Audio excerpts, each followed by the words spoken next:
Good afternoon, I'm Dwayne Carpenter, Sports Information Director at West Virginia Wesleyan College, and joining me for this Coach's Corner is head women's basketball coach Steve Tierney. Steve, thanks for being here. Thanks, Dwayne. Since we've talked to you last, your team has won 6 out of 7 games, looked very impressive in those games.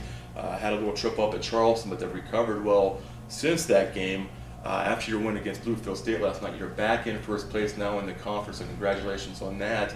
Your Lady Cats are 12-5 and 14-8 overall. Could you just talk about the last couple of weeks in this winning 6 out of 7?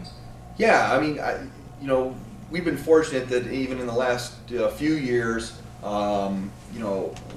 really start making a move here in February, and I like that about a team. I mean, it's crunch time, so to speak, and for whatever reason, our kids seem to really rise to the occasion and play well in February.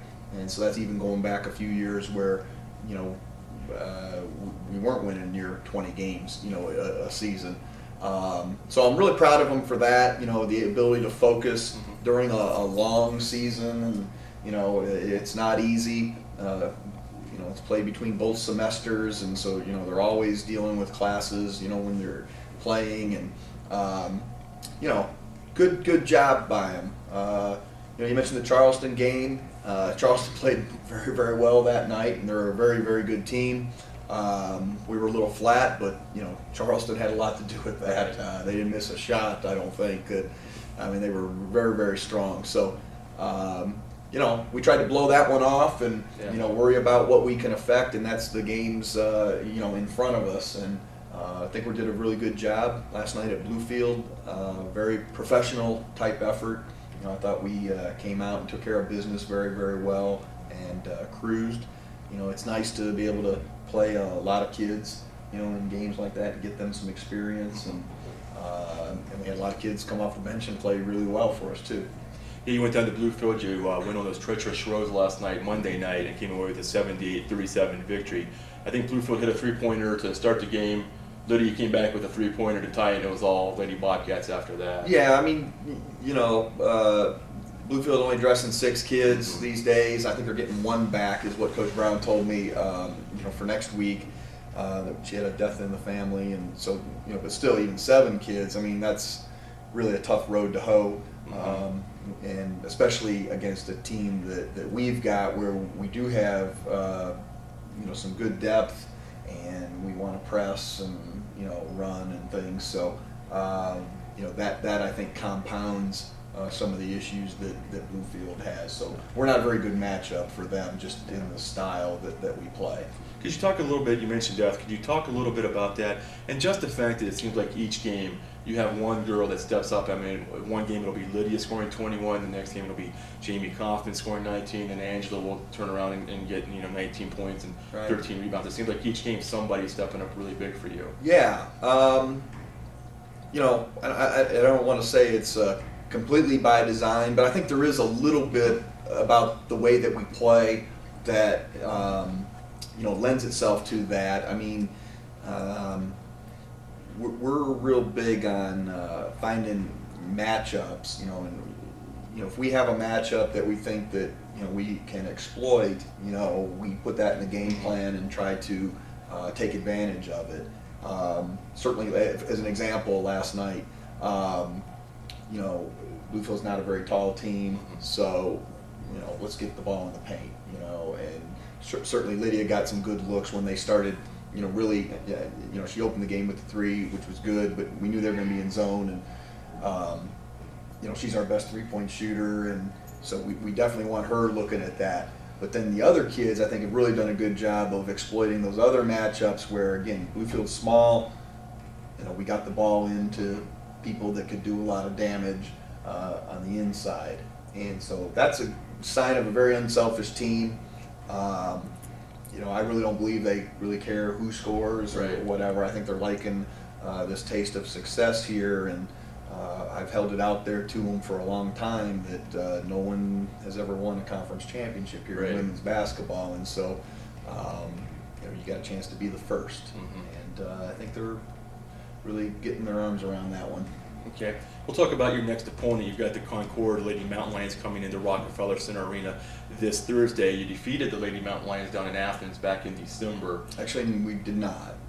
You did not play Concord No, earlier? we played them, but we lost. Oh, I'm sorry. Okay. we, did Okay, not beat them. We did not beat the Mountain Lions. Okay. Sorry. So this Sorry, is the Kenny. Kenny, if you're watching this, I didn't say we beat you, okay? Okay, the men did. I was getting my two teams confused. So, but a little bit of a chance of revenge. Then Concord's faltered a little bit. They started really fast this year. They're 13-10 right now. Yeah. So could you talk just a little bit about that game? Absolutely.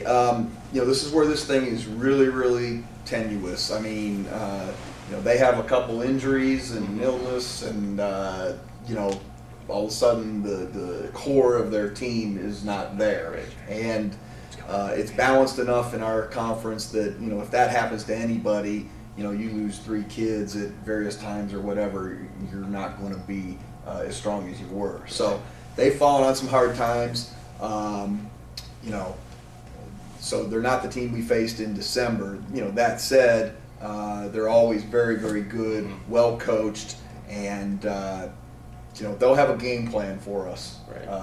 There's no question about that. So certainly we like the fact that they've got to travel up here, and it certainly has a little bit of an effect.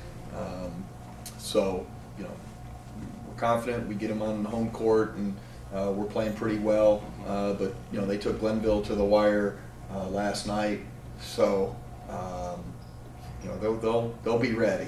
It's going to be a very, very good game. We'll take it any way we can get it if we're fortunate enough. Okay, and for those not aware, the original tip-off time was 5:30. That's been switched to 5 o'clock, so if you're coming out to support the Lady Bobcats, make sure you make note of that. The tip-off will be at 5 p.m. So we'll get you out of here, Steve, on this thought. There's about 2 weeks left in the regular season. As you said, your Lady Bobcat team is now number 1 in the WVIC. The number 1 seed is important because you get a bye this year. Salem, there are 16 teams in the conference. Salem is ineligible, so the number 1 seed gets that first round bye. You've got like I said, you got a couple of tough games. You still got Concord. D&E comes next week, but on February 27th, you go to Glenville State, and that has a potential maybe for a 1-2 matchup there where the winner wins the regular season crown. Yeah, I mean, you very well could.